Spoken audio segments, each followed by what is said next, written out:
Hello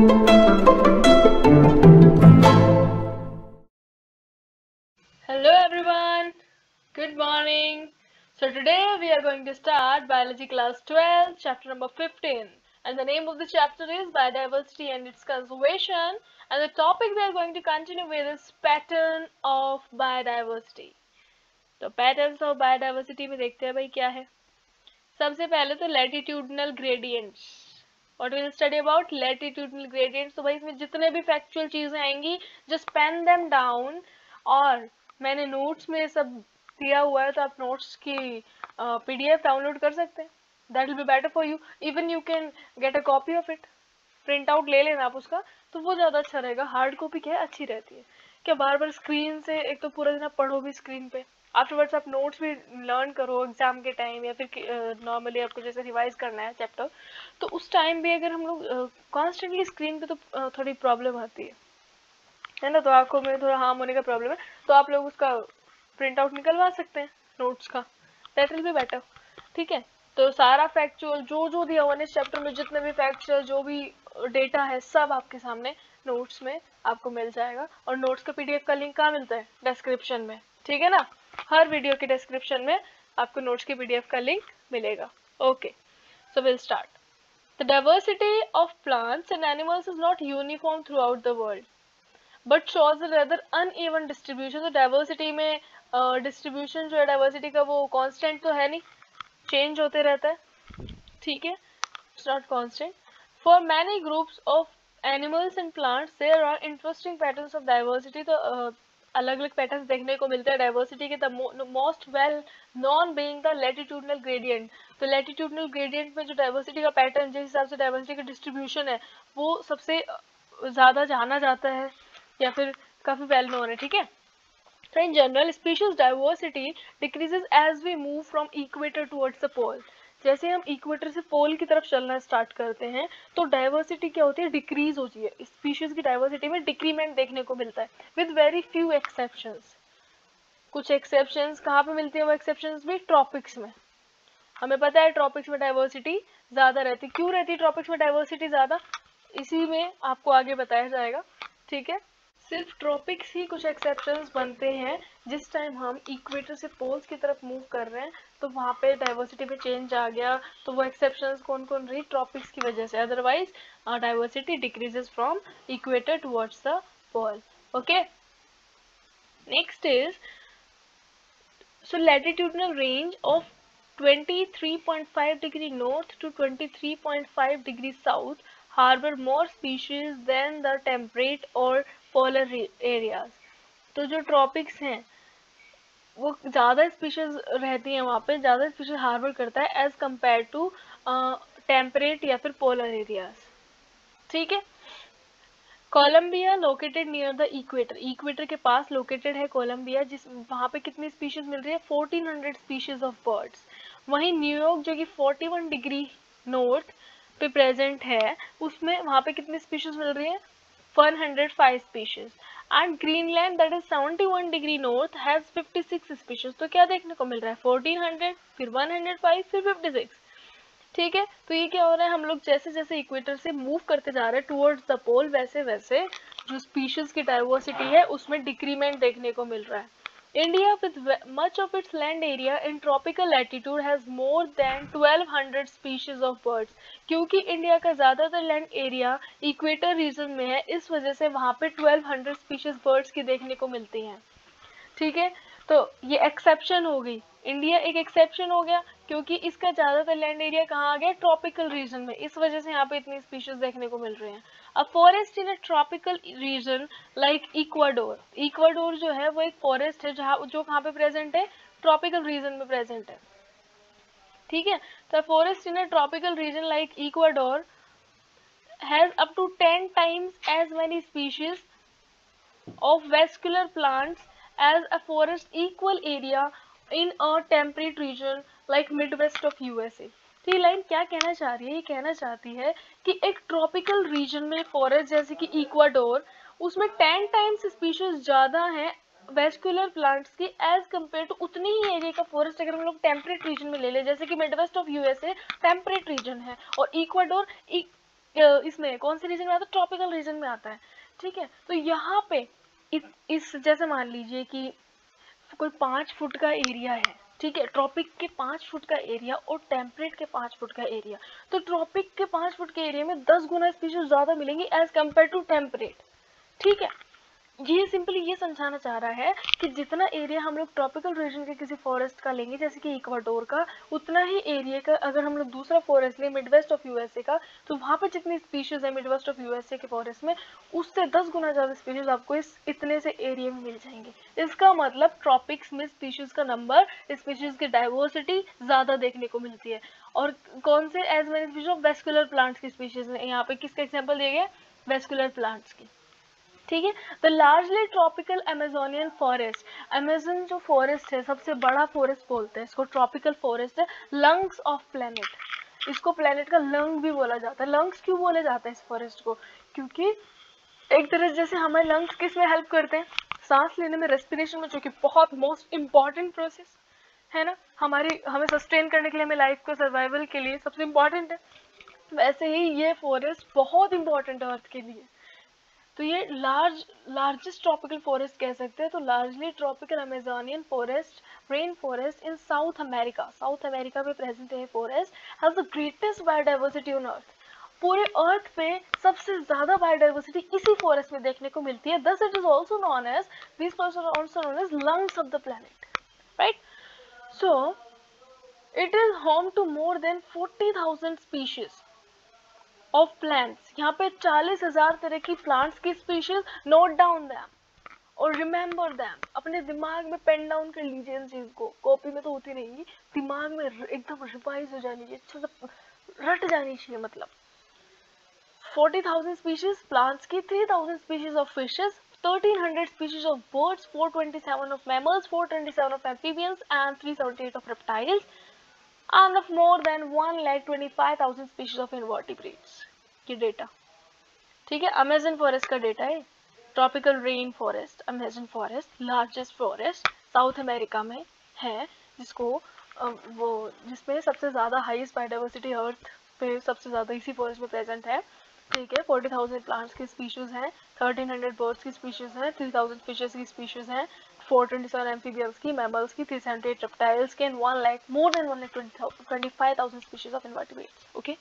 so scientists estimate that in these rainforests there might be at least 2 million insect species waiting to be discovered. तो scientist का ये मानना है कि यहाँ पे लगभग 2 मिलियन इंसेक्ट की स्पीशीज अभी भी डिस्कवर होना बाकी है। वो इंतजार कर रहे हैं कि हमारा डिस्कवरी कब होगा भाई, हमारा नेमिंग कब होगा, discovered and named. What is so special about tropics that they account for their greater biological diversity? ऐसा क्या स्पेशल है ट्रॉपिक्स में, क्यों इनको ऐसा बोला जाता है कि सबसे ज्यादा डाइवर्सिटी यहीं मिलेगी, ऐसा क्यों कहा जाता है? तो ट्रॉपिक्स में देखते हैं क्या स्पेशल है, आखिर ऐसा क्यों होता है। Ecologists and evolutionary biologists have proposed various hypotheses. इन्होंने बहुत सारी hypotheses दी हैं, बहुत सारी theories दी हैं, है ना। Some important ones are, तो उनमें से कुछ important ones, सबसे पहली तो है A, speciation.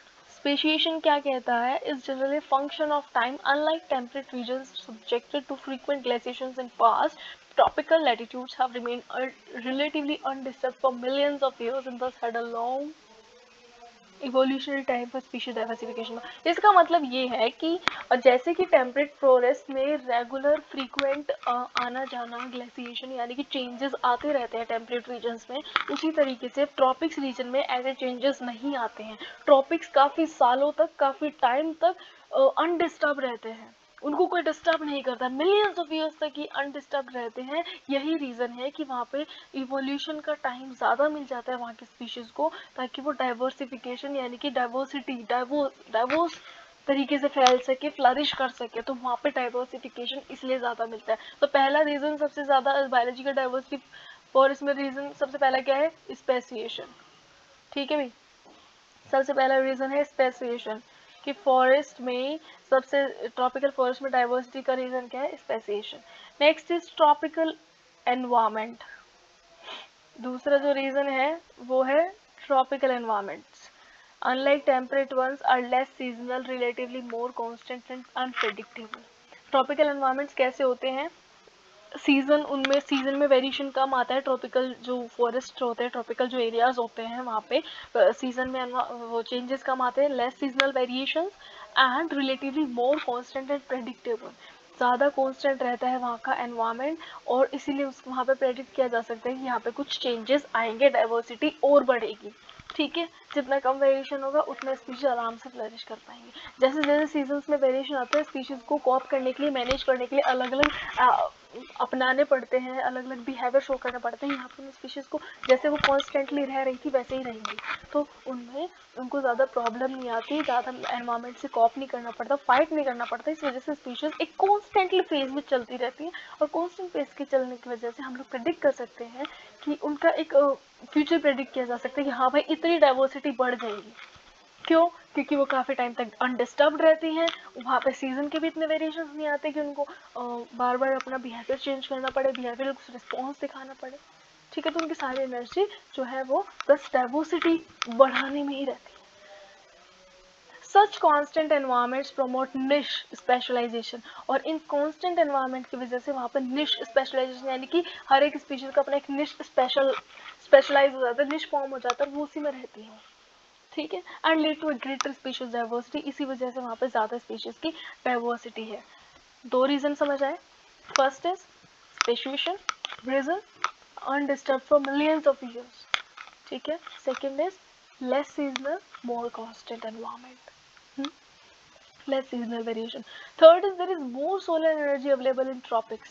कहते हैं कि ट्रॉपिक्स में सोलर एनर्जी, सूर्य की जो ऊर्जा है, ठीक है, सोलर एनर्जी जो सन से जो एनर्जी आती है, राइट, वो ज़्यादा होती है ट्रॉपिक्स में, विच कंट्रीब्यूट्स टू हायर प्रोडक्टिविटी।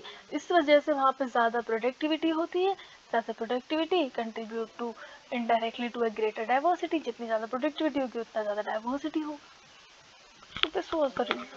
तो इसीलिए ट्रॉपिक्स कुछ अलग रिस्पॉन्स शो करते हैं as compare to temperate regions और पोलर रीजन्स।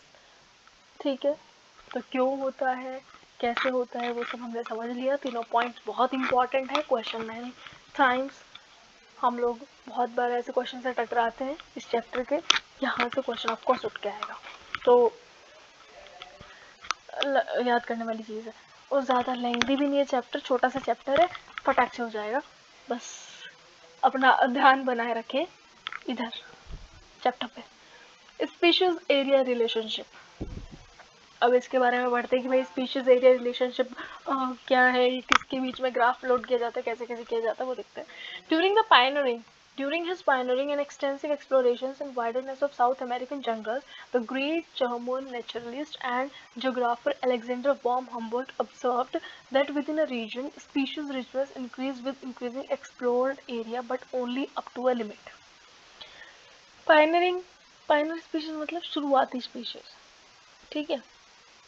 तो जब एक्सप्लोरेशंस हो रही थी, जब नई नई रिसर्चेस हो रही थी, तो साउथ अमेरिकन जंगल्स में जा करके, इनके बड़े बड़े जो जंगल है साउथ अमेरिका में, वहाँ जा करके जो नेचुरलिस्ट थे, वहाँ के जोग्राफर्स थे, ठीक है, वो जाके वहाँ पे जब सर्च करते थे, रिसर्च करते थे, कुछ स्टडी करते थे, कुछ एक्सप्लोर करते थे, है ना, तो उन्होंने क्या देखा, अलेक्जेंडर वॉन हम्बोल्ट, ये भाई नाम अच्छे से याद रखो, है ना, वो क्या थे, ग्रेट नेचुरली जर्मन नेचुरलिस्ट भी थे और जोग्राफर भी थे। ठीक है, observe that within a region species richness, एक एरिया में, एक रीजन में, एक फिक्स्ड जोन उन्होंने देखा कि वहाँ पे स्पीशीज रिचनेस इंक्रीज हो रही थी विद इंक्रीजिंग एक्सप्लोर्ड एरिया। जैसे जैसे उन्होंने अपना एक्सप्लोर करने का, सर्च करने का एरिया बढ़ाया, वैसे वैसे स्पीशीज की रिचनेस बढ़ती गई, ज़्यादा से ज़्यादा स्पीशीज मिलने लगी, उनकी रिचनेस उनको देखने को मिलती है कि स्पीशीज रिचनेस ज़्यादा है उस एरिया में। जितनी ज़्यादा हम लोग अपना एक्सप्लोर करने का एरिया को बढ़ा लेंगे, उतनी ज़्यादा स्पीशीज हमें देखने को मिलेंगी, but only up to a limit. ऐसा नहीं है कि हमने स्पीशीज रिच स्पीशीज के बारे में स्टडी करना है, हम लोग एक्सप्लोर करने आए तो हमने एक एरिया लिया और अनलिमिटेड बस पूरा लंबा लेके उसके अंदर स्पीशीज रिचनेस को देखने लगे, सर्च करने लगे। नहीं, एक लिमिट तक आपको स्पीशीज रिचनेस बढ़ती हुई दिखेगी, इंक्रीज होती हुई दिखेगी, ठीक है, एक रीजन में, but only up to a limit. Explored area बढ़ाओ आप, स्पीशीज रिचनेस को आपको देखना है कि वो इंक्रीज हो रही है या नहीं, तो अपने एक्सप्लोर एरिया को इंक्रीज करो, but only up to a limit. In fact relation between species richness and area for a wide variety of taxa, जैसे कि एंजियोस्पर्मिक प्लांट्स, बर्ड्स, बैट्स, इन सब के लिए जब उन्होंने ये अपना ग्राफ प्लॉट किया, स्पीशीज रिचनेस और ये एरिया के बीच में रिलेशनशिप देखा, तो it turns out to be rectangular hyperbola. तो ये ग्राफ मिला उनको, रेक्टेंगुलर हाइपरबोला, ठीक है, ऑन लॉगरिथमिक स्केल। क्या हो रहा है? On logarithmic scale, wait relationship is a straight line described by equation. और लॉग स्केल के ऊपर जब इस रिलेशन को लॉग के अंडर कंसिडर किया गया, जब इसका एक फॉर्मूला, इसको फॉर्मुलेट किया गया, तो एक इक्वेशन बनी, log s is equal to log c plus log z log a। ठीक है, तो यहाँ पे s का मतलब था स्पीशीज रिचनेस, a का मतलब था एरिया और z का मतलब था slope of line, slope of the line, यानी कि रिग्रेशन कोएफिशिएंट। और c का मतलब क्या है भाई, हमें पता ही है, जैसे कि हम लोग इक्वेशन जब करते हैं नेचुरल इक्वेशन में, तो y इंटरसेप्ट होता है, ये y इंटरसेप्ट होता है, ठीक है, c, तो c हो गया y intercept. So ecologist has discovered that the z value lies in the range. तो ये जो z की वैल्यू ना, जो लोग a से पहले जो z है, ठीक है, तो इसकी जो वैल्यू है वो रेंज में होती है, एक रेंज में लाया करती है, ठीक है। जब लोग इस पे स्केल पे देखा तो स्ट्रेट लाइन मिला हमको ग्राफ, और नॉर्मली जब हमने स्पीशीज एरिया के के बीच में ग्राफ प्लॉट किया था, तो हमें रेक्टेंगुलर हाइपरबोला देखने को मिला, वाइड वैरायटी ऑफ टेक्सा, है ना, अलग अलग टैक्स के बारे में स्टडी करी, wide variety of tax consider किया, तो हमको ये वाला ग्राफ देखने को मिला। तो z की वैल्यू जो है वो रेंज में, जैसे कि 0.1 से 0.2 रिगार्डलेस ऑफ टैक्सोनॉमिक ग्रुप और द रीजन, वो रीजन वगैरह कुछ कंसिडर नहीं कर रहे, जैसे कि ब्रिटेन के प्लांट्स में, कैलिफोर्निया के बर्ड्स, मोलस्क्स इन न्यूयॉर्क। तो हमें टैक्स अलग अलग देखने को मिल रहा है, कोई कांस्टेंट तो है नहीं टैक्सास, है ना, मतलब जैसे एक जगह प्लांट्स को देख रहे, एक जगह बर्ड्स को देख रहे, एक जगह मोलस्क्स को देख रहे, तो इनका जो slope of regression that means z, regression line are amazingly similar, इन सब का सिमिलर मिला स्लोप हमें, ठीक है। तो यानी कि जो z की वैल्यू है वो एक ही रेंज में थी, क्या थी वो रेंज, 0.1 से 0.2 के बीच में। But if you analyse the species area relationship among very large areas, अगर हम लोग स्पीशीज एरिया रिलेशनशिप को बहुत लंबे एरिया के बीच में हम लोग इसके बीच में ग्राफ प्लॉट करते हैं, जैसे कि पूरे पूरे कॉन्टिनेंट्स को लेते हैं हम लोग, वहाँ पे स्पीशीज रिचनेस और एरिया के बीच में हम लोग एक ग्राफ प्लॉट करते हैं, एक आइडिया लेते हैं, रफ आइडिया, तो you will find that the slope of line, that means z, to be much steeper,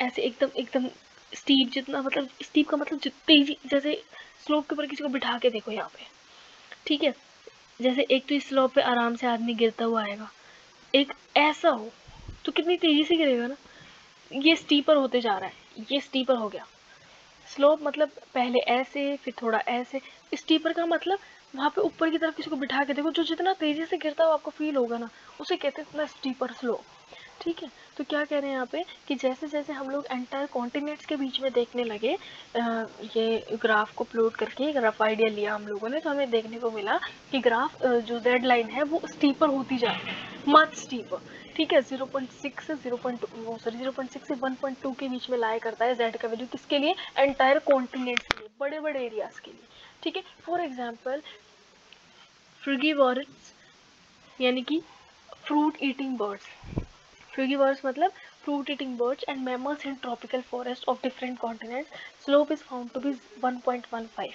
तो इनके लिए स्लोप कितना देखने को मिला, 1.15, यानी कि 0.6 से 1.2 के बीच की वैल्यू है ये, है ना। तो ये frugivorous birds and mammals in tropical forest of different, अलग अलग कॉन्टिनेंट्स के लिए देखा गया, तो इनका स्लोप इतना मिला, ठीक है। So the importance of species diversity to the ecosystem. अब स्पीशीज की डाइवर्सिटी का इम्पोर्टेंस देखेंगे हम लोग कि वो किसी इकोसिस्टम के लिए कितनी इम्पोर्टेंट है। स्पीशीज की diversity, does the number of species of a community really matter, क्या एक कम्युनिटी में स्पीशीज का नंबर मैटर करता भी है या नहीं, उसके इकोसिस्टम के फंक्शन के लिए करता है, बिल्कुल करता है। This is a question for which ecologists have not been able to give definite answer. तो ecologists को इसका एक आंसर नहीं मिल पाया था एक fix. For many decades ecologists believe that communities with more species generally tend to be more stable. जितने ज़्यादा स्पीशीज होंगे ना कम्युनिटी में वो उतनी ज़्यादा स्टेबल होगी, ठीक है, then those with the less species. जैसे मान लीजिए कोई एक कम्युनिटी ए है, अब ये चलेगी नहीं, मुझे पता नहीं चलेगी.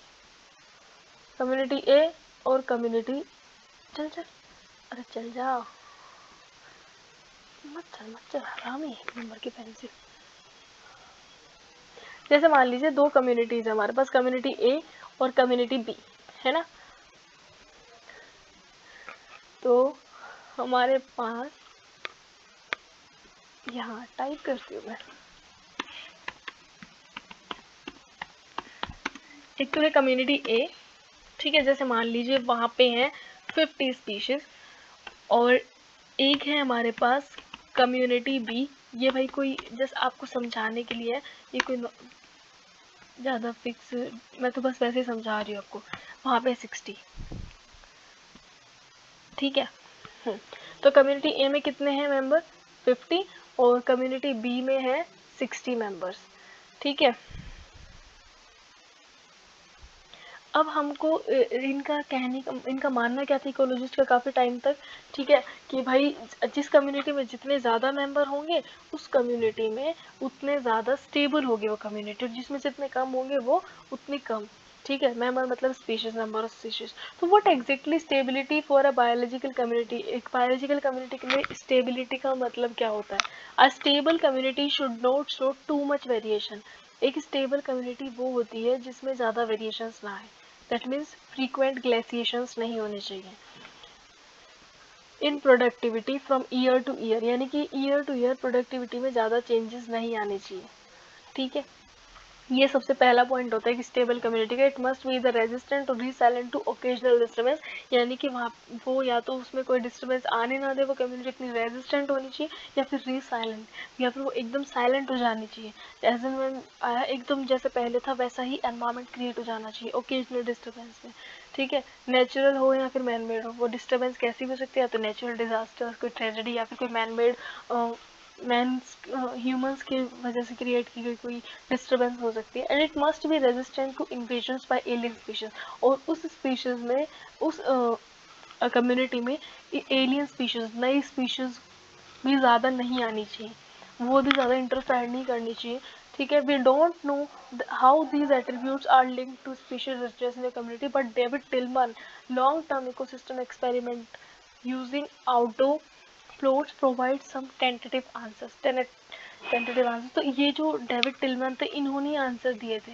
ये बहुत टाइम तक एक एक्सपेरिमेंट्स किए इन्होंने इकोसिस्टम में लॉन्ग टर्म तक, ठीक है. तो इन्होंने ये सब फाइंड किया था कि ये तो रीज़न तो पता नहीं है कि ऐसा सब होता भी है या नहीं, ये एट्रीब्यूट्स कैसे लिंक्ड है स्पीशीज रिचनेस से, लेकिन ऐसा बोला गया कि एक कम्युनिटी तभी स्टेबल मानी जाएगी जब वहाँ पे ज़्यादा वेरिएशंस नहीं होंगे, वहाँ पे ओकेजनल डिस्टर्बेंस के अगेंस्ट वो कम्युनिटी रेजिस्टेंट या फिर रिसाइलेंट होगी. एंड थर्ड इज कम्युनिटी में लेस से लेस, कम से कम एलियन स्पीशीज का इन्वेजन होना चाहिए, उनका एंट्री आना चाहिए, ठीक है. So Tilman found the plots with more species showed less year to year variations in total biomass. तो जितने ज़्यादा स्पीशीज में जितना कम year to year variation show किया, वहाँ पे ज़्यादा से ज़्यादा बायोमास मिला. He also showed that in his experiments increase diversity contributed to higher productivity, यानी कि जितनी ज़्यादा प्रोडक्टिविटी होगी किसी कम्युनिटी की उतना ही ज़्यादा उसमें डाइवर्सिटी इंक्रीमेंट होगा वहाँ पे, ठीक है. तो ईयर टू ईयर ज़्यादा वेरिएशन नहीं आना चाहिए. जैसे मान लीजिए इस बार प्रोडक्टिविटी बहुत ज़्यादा हुई, अगली बार कम हो गई, फिर मतलब ऐसे वेरिएशन आ रहे कम उसमें, किसमें, प्रोडक्टिविटी में, ठीक है. तो वो वेरिएशंस नहीं आने चाहिए.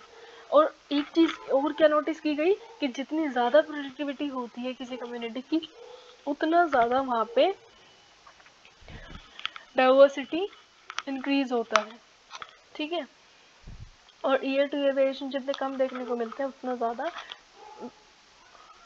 बायोमास में वेरिएशन देखने को मिलता है, ठीक है. Less year to year variation in total biomass. हाँ, टोटल बायोमास में उतना कम वेरिएशन देखने को मिलता है। मोर species showed less year to year, जितना ज़्यादा स्पीशीज थी उतना कम बायोमास में वेरिएशन देखने को मिला।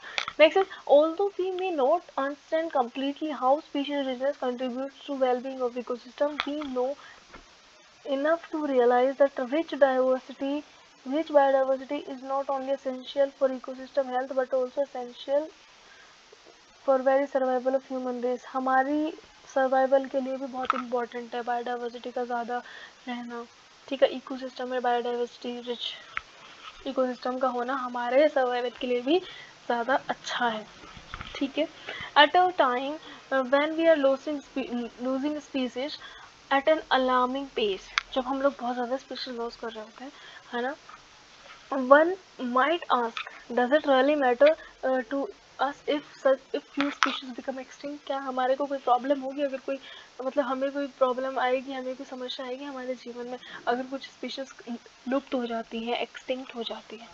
Would Western Ghats ecosystem be less functional if one of its tree frog is lost? अगर वहाँ का कोई ट्री फ्रॉग लॉस्ट हो जाए, तो कुछ क्वेश्चंस है।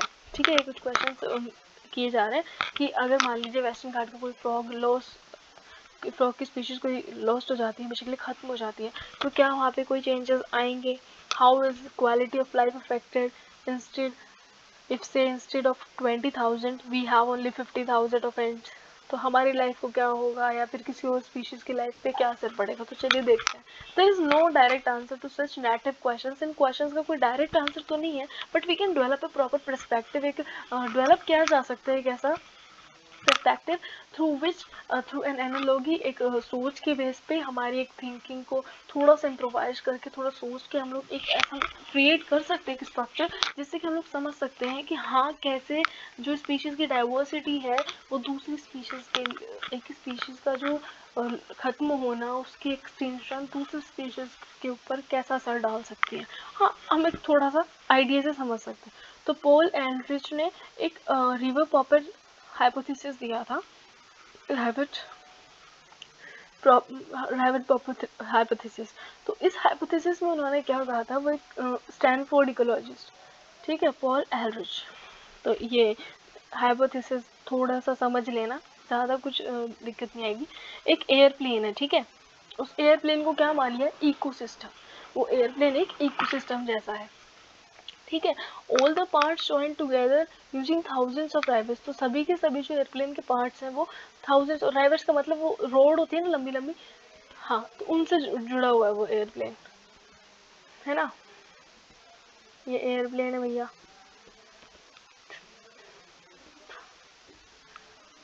पता नहीं कैसे बन रहा है,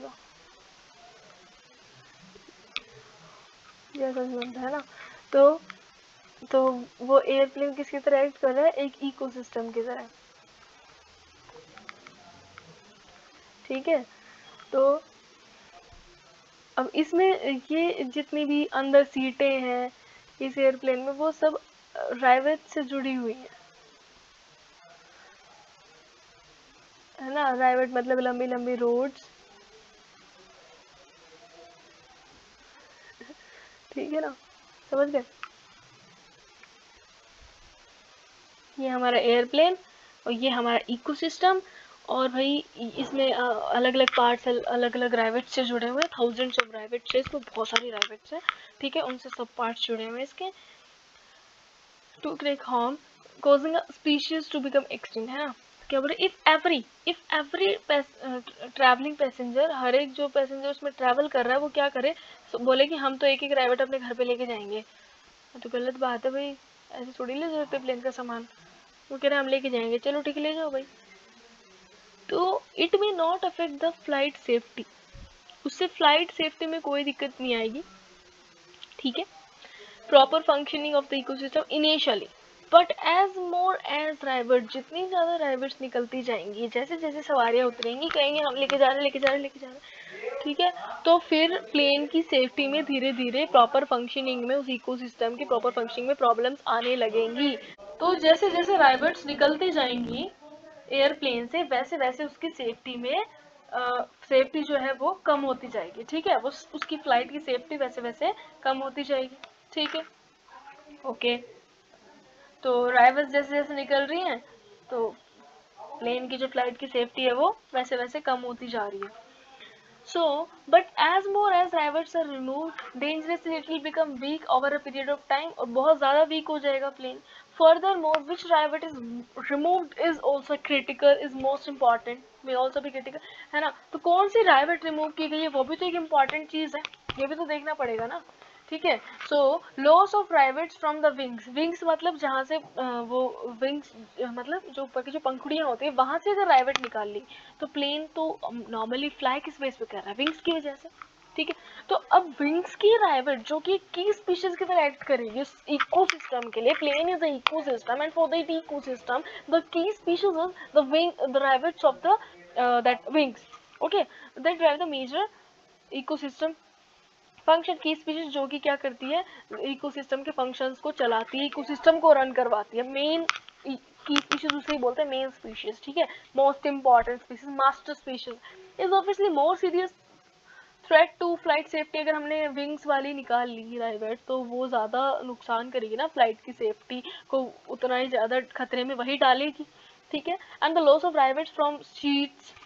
कुछ राइवेट्स का रिमूवल सीट से या फिर windows side inside the plane के अंदर जो विंडोज लगे हुए हैं या फिर सीट्स, अगर वहां से राइवेट्स निकाली जा रही है तो ज़्यादा कुछ फ्लाइट को नुकसान, फ्लाइट की सेफ्टी को नुकसान नहीं होगा. बट द मोर ज़्यादा इफेक्ट किसकी वजह से आएगा, की स्पीशीज दैट इज विंग्स के राइवेट्स के लॉस से. सो ये था पॉल एलरिच का एक छोटा सा हाइपोथेसिस जिससे कि हम लोग समझ सकते हैं विद प्रॉपर हाइपोथेसिस कि किस तरीके से स्पीशीज का इकोसिस्टम में रहना कितना इम्पोर्टेंट है. की स्पीशीज इकोसिस्टम के लिए ज़्यादा इम्पोर्टेंट होती है, ऑल्दो सभी स्पीशीज ही इकोसिस्टम के लिए ज़रूरी हैं, बट की स्पीशीज का रिमूवल एक इकोसिस्टम को ज़्यादा खतरे में डाल सकता है. ठीक है. So this was the theories. these were the theories जो कि डेविड टिलमैन ने बताया कि कैसे इम्पोर्टेंस स्पीशीज का है ना, ये सब बताया हम लोगों को. स्पीशीज एरिया रिलेशनशिप के बारे में पढ़ा और हमने पैटर्न्स ऑफ बायोडाइवर्सिटी के बारे में पढ़ा इस वीडियो में. ठीक है.